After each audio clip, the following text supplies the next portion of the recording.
بسم اللہ الرحمن الرحیم۔ السلام علیکم۔ یہ ہائبرڈ نظام، اس نظام کو چلانے والے چاہے وہ سامنے ہوں یا پیچھے ہوں، وہ اس ملک کے ساتھ وہ حشر کر رہے ہیں۔ کیوں ہم بات کر رہے ہیں؟ یہ غیر معمولی حشر ہو رہا ہے پاکستان کے ساتھ، یہ غیر معمولی تیا پانچا ہو رہا ہے، غیر معمولی سلوک ہو رہا ہے، غیر معمولی تجربات ہو رہے ہیں، غیر معمولی ظلم ہو رہا ہے، غیر معمولی فسائیت ہو رہی ہے، غیر معمولی بربریت ہو رہی ہے، غیر معمولی تجربات ہو رہے ہیں، غیر معمولی حشر نشر ہو رہا ہے، غیر معمولی توڑ پھوڑ ہو رہی ہے، غیر معمولی اختیارات کا استعمال ہو رہا ہے، غیر معمولی ابیوز آف پاور ہو رہی ہے، غیر معمولی ابیوز آف اتھارٹی ہو رہی ہے، غیر معمولی آئین پر حملہ ہو رہا ہے، غیر معمولی انسانی حقوق پامال ہو رہے ہیں، غیر معمولی عدلیہ کو پامال کیا جا رہا ہے، غیر معمولی جمہوریت کی گردن دبوچ رکھی ہے۔ یہ سب غیر معمولی ہے، یہ سب ایب نارمل ہے۔ پاکستان کی تاریخ میں جتنا بھی غلط ہوتا رہا ہے، جو کچھ ہوتا رہا ہے، اگر آپ اس سب کو ایکیومولیٹ کر لیں، اکٹھا کر لیں، جو آج ان 4 سالوں میں ہوا ہے وہ پچھلے 80 سالوں میں نہیں ہو سکا۔ 80 سال کا گند اکٹھا کر لیں تو وہ اس 4 سال سے پھر بھی ہلکا ہے۔ اگر ترازو کے ایک پلڑے میں آپ یہ 4 ساڑھے 4 بلکہ 5 سال ہونے والے اگر اس کو رکھیں اور دوسرے پلڑے میں پاکستان کے 74 سالوں کو رکھیں، یہ پلڑا بھاری ہے۔ یہ جو انہوں نے ایوارڈ ابھی اس 14 اگست پہ جو انہوں نے مزید ایوارڈ دیے ہیں، لوگوں کو نامزد کیا ایوارڈز کے لیے، اس میں سنے کن کن لوگوں کو ایوارڈ دیے جا رہے ہیں۔ ایک ہے جناب لیفٹیننٹ جنرل معظم اعجاز۔ یہ جنرل صاحب کو ایجوکیشن ایڈمنسٹریشن کے شعبے میں اعلیٰ کارکردگی پر ہلال امتیاز سے نوازا جائے گا، ایجوکیشن کے شعبے میں۔ اس سے پہلے جنرل صاحب ہلال امتیاز ملٹری بھی حاصل کر چکے ہوئے، اب ان کو ہلال امتیاز ایجوکیشن کے شعبے میں دیا جا رہا ہے۔ اور جب یہ ریٹائر ہوئے تو ان کو شہباز شریف کی حکومت میں چیئرمین نیشنل ٹیکنالوجی کاؤنسل بھی مقرر کیا گیا۔ Chairman national technology council. اب سمجھ رہے ہیں یہ تانے بانے چیزوں کے کہاں سے جا کے مل رہے ہیں؟ یعنی ریٹائرمنٹ کے بعد ان کو چیئرمین نیشنل ٹیکنالوجی کاؤنسل، اور ان کو ایجوکیشن کے شعبے میں، کہاں ٹیکنالوجی کہاں ایجوکیشن۔ مانا کہ جنرل صاحب کو بڑے مہان انسان ہوں گے، ممکن ہے بہت بڑے مہان انسان ہوں، یا تو وہ ایجوکیشن ایڈمنسٹریشن کے شعبے میں بہت بڑے انسان ہیں، یا وہ ٹیکنالوجی کے شعبے میں بہت بڑے انسان ہیں۔ اگر وہ ٹیکنالوجی کے شعبے میں بہت بڑے انسان ہیں تو ان کو پھر ایجوکیشن کے شعبے میں کیوں ہلال امتیاز دیا گیا ہے؟ اگر وہ ایجوکیشن کے شعبے میں بہت بڑے انسان ہیں تو پھر ان کو شہباز شریف نے چیئرمین نیشنل ٹیکنالوجی کاؤنسل کیوں مقرر کر دیا ہے؟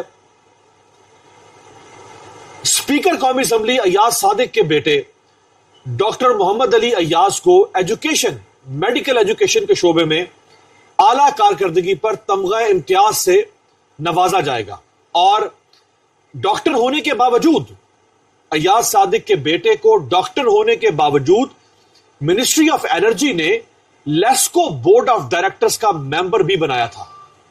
لاہور الیکٹرک سپلائی کمپنی، جو کہ لیسکو جیسے فیسکو فیصل آباد الیکٹرک سپلائی کمپنی ہے، HESCO Hyderabad electric supply company ہے، آئی ایس کو اسلام آباد الیکٹرک سپلائی کمپنی، تو یہ جو ڈسٹریبیوشن کمپنیز ہیں، جو لیسکو ہے، یعنی ایک آئی اسپیشلسٹ وہ بجلی کی ڈسٹریبیوشن کمپنی کے بورڈ میں بیٹھا ہوا ہے۔ آپ اندازہ کریں، میں نے آپ سے کہا تھا کہ یہ اس ملک کے ساتھ وہ حشر کر رہے ہیں جیسے بچہ کھلونے کے ساتھ کرتا ہے نا۔ وہ کبھی کھلونے کو دیوار پہ مارے گا، کبھی اس پر پیر رکھ دے گا، کبھی اس پہ اینٹ رکھ دے گا، کبھی اس کو توڑے گا، مروڑے گا، جوڑے گا، کھولے گا۔ وہ حشر کر رہے ہیں یہ اس ملک کے ساتھ۔ یعنی ایک آئی اسپیشلسٹ کا کیا تعلق ہے بھائی لاہور الیکٹرک سپلائی کمپنی کے ساتھ؟ یا وہ الیکٹریسٹی کے شعبے میں یا الیکٹریسٹی کی مینجمنٹ کے شعبے میں، ڈسٹریبیوشن کے شعبے میں بہت بڑا انسان ہوگا، یا وہ آئی سرجن یا آئی اسپیشلسٹ ہوگا بہت بڑا۔ آپس میں کیا جوڑا ہے، وہاں لگا دیا۔ اب ان کو جو یہ میڈیکل ایجوکیشن کے شعبے میں جو ان کو تمغہ امتیاز سے نوازا جائے گا، تو ایاز صادق صاحب کے بیٹے کی ابھی ینگ ایج ہوگی۔ اتنی ینگ ایج کا ڈاکٹر وہ کون سی ایسی اعلیٰ کارکردگی دکھا چکا ہے کہ اس کو تمغہ امتیاز دیا جا رہا ہے اپنے شعبے میں؟ ہم نے تو آج تک کبھی نہیں سنا کہ ایاز صادق صاحب کے بیٹے کے بارے میں، ہو سکتا ہے بڑے اچھے قابل ڈاکٹر ہو، ان کی قابلیت کا پر سوال نہیں اٹھا رہا میں یہ نہیں کہہ رہا کہ وہ کوئی جعلی ڈاکٹر ہے، لیکن ایسی کون سی اعلیٰ کارکردگی دکھا دی ہے کہ اچانک پتہ چلتا ہے کہ جی ان کی تو بڑی اعلیٰ کارکردگی ہے. اب بھائی جن کی اعلیٰ کارکردگی ہوتی ہے وہ کارکردگی کہیں نہ کہیں سامنے آ رئی ہوتی ہے، رجسٹرڈ ہو رہی ہوتی ہے، دنیا کو پتہ چل رہا ہوتا ہے، اس کے بارے میں خبریں آ رہی ہوتی ہے، اس کے بارے میں کوئی ہوا نکل رہی ہوتی ہے، اس کے بارے میں کوئی آواز اٹھ رہی ہوتی ہے، اس کے کہیں کوئی جھنڈے گاڑے جا رہے ہوتے ہیں، کہیں اس پر کچھ لکھا جا رہا ہوتا ہے، بولا جا رہا ہوتا ہے، تبھی اس کی اعلیٰ کارکردگی کہیں نہ کہیں چسپاں ہو رہی ہوتی ہے نا. ہم نے تو آج تک نہیں سنا، کہیں کوئی پڑھا نہیں، لکھا نہیں، دیکھا نہیں، سنا نہیں کہ جی ایاز صادق صاحب کے بیٹے نے کوئی یہ اعلیٰ کارکردگی دکھا دی ہے. وہ قابل ہوں گے لیکن وہ اس ایک قابلیت پر تو نہیں نہ مل جاتا آپ کو صدارتی ایوارڈ یا ریاستی ایوارڈ. وہ تو کسی ایکسیپشنل کام کے اوپر ملتا ہے. وہ کون سا ایکسیپشنل کام انہوں نے کیا ہمیں تو نہیں پتا.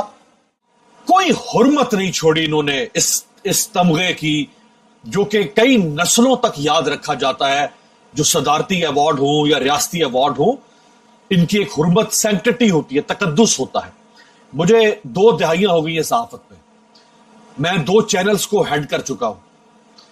یعنی میں نے انتظامیہ کو بھی دیکھا ہے چینل کی، میں نے بطور اینکر بھی کام کیا ہے، پاکستان سے باہر وار رپورٹنگ بھی کی ہے، پاکستان کے اندر بھی کام کیا ہے، 2500 ٹی وی شوز کیے ہیں، پاکستان کے چپے چپے میں جا کے پروگرامز کیے ہیں، گلگت بلتستان سے لے کے Azad Kashmir line of control سے لے کے ورکنگ باؤنڈری سے لے کر اوپر India Pakistan China border, Khunjerab pass سے لے کر چترال سے لے کر گوادر سے لے کر اور بارہ پسنی سے لے کر کراچی سے لے کر مظفر گڑھ سے لے کر مظفر آباد تک ہر جگہ پروگرامز کیے.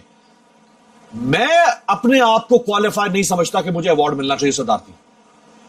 میں نہیں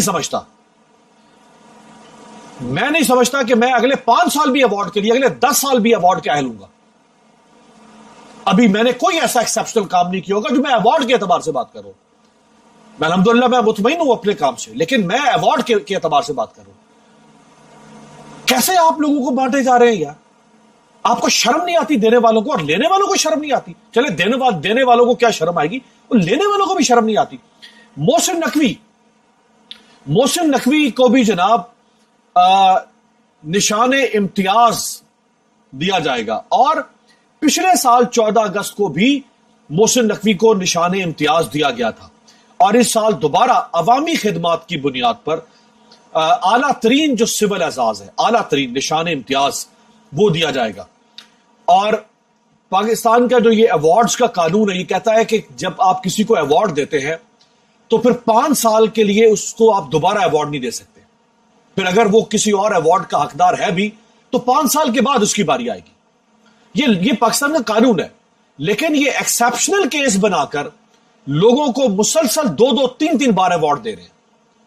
اب یہ محسن نقوی وہ ہے کہ جو ڈیزرو نہیں کرتا تھا کہ یہ چیف منسٹر بنے، یہ ڈیزرو نہیں کرتا تھا کہ یہ چیئرمین پی سی بی بنے، یہ ڈیزرو نہیں کرتا تھا کہ یہ سینٹ کا حصہ بنے، یہ ڈیزرو نہیں کرتا تھا کہ وزیر داخلہ بنے، یہ ڈیزرو نہیں کرتا تھا کہ اس کو پہلی بار بھی نشان امتیاز دیا جائے، اور اس کو دوسری بار نشان امتیاز دے رہے ہیں آپ. یار کوئی تو بھرم رہنے دے، یہ تو مذاق ہو گیا ہے. یعنی اس کی سنجیدگی آپ نے ختم کر دی ہے. اگلا جناب احد چیمہ، یہ وہ احد چیمہ ہے جو شہباز شریف کے سکینڈل کے اندر گرفتار ہوا تھا، اور بالکل خالصتاً جو مسلم لیگ نون اور شہباز شریف کا، آپ کہہ سکتے ہیں کہ جو شہباز شریف کے خاص و خاص جو بالکل ذاتی غلاموں جیسے جو بیوروکریٹس تھے نا، ان میں سے ایک احد چیمہ. احد چیمہ جب شہباز شریف کی حکومت آئی، احد چیمہ نے سروس چھوڑ دی، شہباز شریف کی کابینہ میں شامل ہو گیا. اور یہ وہ شخص ہے کہ جو جب نگران حکومت بنی تو یہ نگران حکومت کی کابینہ میں بھی شامل ہو گیا. پھر جب دوبارہ شہباز شریف پرائم منسٹر بنا، یہ پھر اس کے ساتھ جڑ گیا. اور احد چیمہ کو نشان امتیاز دینے کا اعلان کیا گیا. اور پچھلے سال پاک بھارت جنگ کے بعد لازوال اور بے مثال خدمات کی وجہ سے احد چیمہ کو ہلال امتیاز دیا گیا تھا. یعنی پچھلے سال ہلال امتیاز اور اس سال نشان امتیاز. کیا بات ہے. ان سب کو لائن میں کھڑا کر کے ان کو توپوں کی سلامی بھی دینی چاہیے. سب کو لائن میں کھڑا کرے، توپوں کی سلامی بھی دے. اور اگلا نام سنے، یعنی اس نام کے بعد خدا کی قسم آپ کا ضمیر کیسے گوارا کر رہا ہے کہ آپ ایوارڈ وصول کرے. وہ جسے کہتے ہیں نا کہ man is known by the company he keeps, کہ انسان جس طرح کی صحبت میں اٹھتا بیٹھتا ہے, جو اس کے دوست ہوتے ہیں, جن سے وہ ملتا ہے, اس کی پہچان وہ ہوتے ہیں. جو آپ کی صحبت ہے, جو آپ کی محفل ہے, وہ آپ کی پہچان ہوتی ہے. آپ بدکماش لوگوں میں اٹھتے بیٹھتے ہیں تو پھر آپ کی پہچان بھی یہی ہوتی ہے کہ یہ بدکماش شخص ہے. آپ اچھے لوگوں میں اٹھیں گے, انٹلیکچوئلز میں اٹھیں گے, لوگ کہیں گے یار بڑا انٹلیکچوئل آدمی ہے. یہ کس صحبت میں بیٹھ کے تم لوگ ایوارڈ لے رہے ہو؟ یہ نام سنیں. اور وہ کریکٹر ہے جی علامہ طاہر اشرفی. یعنی جس فہرست میں علامہ طاہر اشرفی کا نام شامل ہو, جس کا صرف ایک کرائٹیریا ہے, اور وہ آپ جانتے ہیں کیا ہے. خیر ان سب کا ایک ہی کرائٹیریا ہے, جتنوں کو مل رہا ہے, سوائے چند لوگوں کے جو ڈیزرو کرتے ہیں, اکثریت انہی میں شامل ہے. تو وہ جو طاہر اشرفی جس فہرست میں شامل ہو, آپ اس فہرست میں اپنا نام لکھوانا گوارا نہیں کر سکتے اگر آپ ایک خوددار, غیرت مند, باکردار, بااصول, محنت اور جانت کے اوپر اور کارکردگی کے اوپر یقین رکھنے والے شخص ہیں. آپ اس میں نام نہیں لکھوا سکتے. یعنی مجھے اگر آپ آپشن دیں کہ تمہیں ایوارڈ ملے گا طاہر اشرفی جیسے لوگوں کے ساتھ, یا ایوارڈ وصول کر لو, یا تمہیں 6 مہینے کے لیے جیل بھیجا جا رہا ہے, میں 6 مہینے کے لیے جیل چلا جاؤں گا, میں طاہر اشرفی جیسے لوگوں کے ساتھ ایوارڈ وصول نہیں کر سکتا. کیسے؟ گھن نہیں آئے گی آپ کو اپنے آپ سے, کراہت محسوس نہیں ہوگی آپ کو اپنے آپ سے, اس ایوارڈ سے بدبو نہیں اٹھے گی, بو کے بھپکے نہیں اٹھیں گے اس ایوارڈ سے. وہ ایوارڈ ذلت کا طوق ہے, یہ عزت کا نام نہیں ہے, وہ ذلت کا طوق ہے جو ایوارڈ آپ اپنے گلے میں ڈالنے جا رہے ہیں. اچھا, صالح ظافر جیسا سیاست صحافی, پاکستان کا ابرو صحافت صالح ظافر, استغفر اللہ, کانوں کو ہاتھ لگائے, کانوں کو ہاتھ لگائیں یار, کیا کر رہے ہیں, کیا کر رہے ہیں. صرف عمران خان کے بغض میں, صرف عمران خان کے بغض میں. یہ ایسے ہی ہے کہ اگر 2 بھائی آپس میں لڑ پڑیں اور ایک بھائی اپنے اس دوسرے بھائی کی لڑائی میں, اس کی نفرت میں اپنے باپ دادا کی پوری میراث کو آگ لگا دے, کھڑی ہوئی فصلیں جلا دے, مویشیوں کو زہر دے دے, سب کچھ بیچ دے, سب کچھ ختم کر دے, صرف اپنے اس بھائی کی نفرت میں. بھائی سے لڑائی ہے, بھائی سے نفرت ہے, اس نفرت میں یہ سب کچھ کر دے, صرف عمران خان کی نفرت میں. کھلی چھوٹ, حرمتیں پامال ہو رہی ہیں, تقدس پامال ہو رہا ہے, میراث لٹ رہی ہے, عزت پامال ہو رہی ہے, وقار مجروح ہو رہا ہے, حرمت پامال ہو, صرف عمران خان کی بخش میں. خود بھی پامال کر رہے ہو, اور جن کو لا کے بٹھایا ہے چونکہ ان کو استعمال کر رہے ہو اور انہوں نے آپ کی سہولت کاری کی ہے, تو ان کو بھی کھلی چھوٹ دے رکھی ہے کہ چلو تم بھی یہ شیر بادر کی طرح لوٹو جتنا لوٹ سکتے ہو, لوٹو جتنا لوٹ سکتے ہو, جتنا مال غنیمت لوٹ سکتے ہو, جو کر سکتے ہو.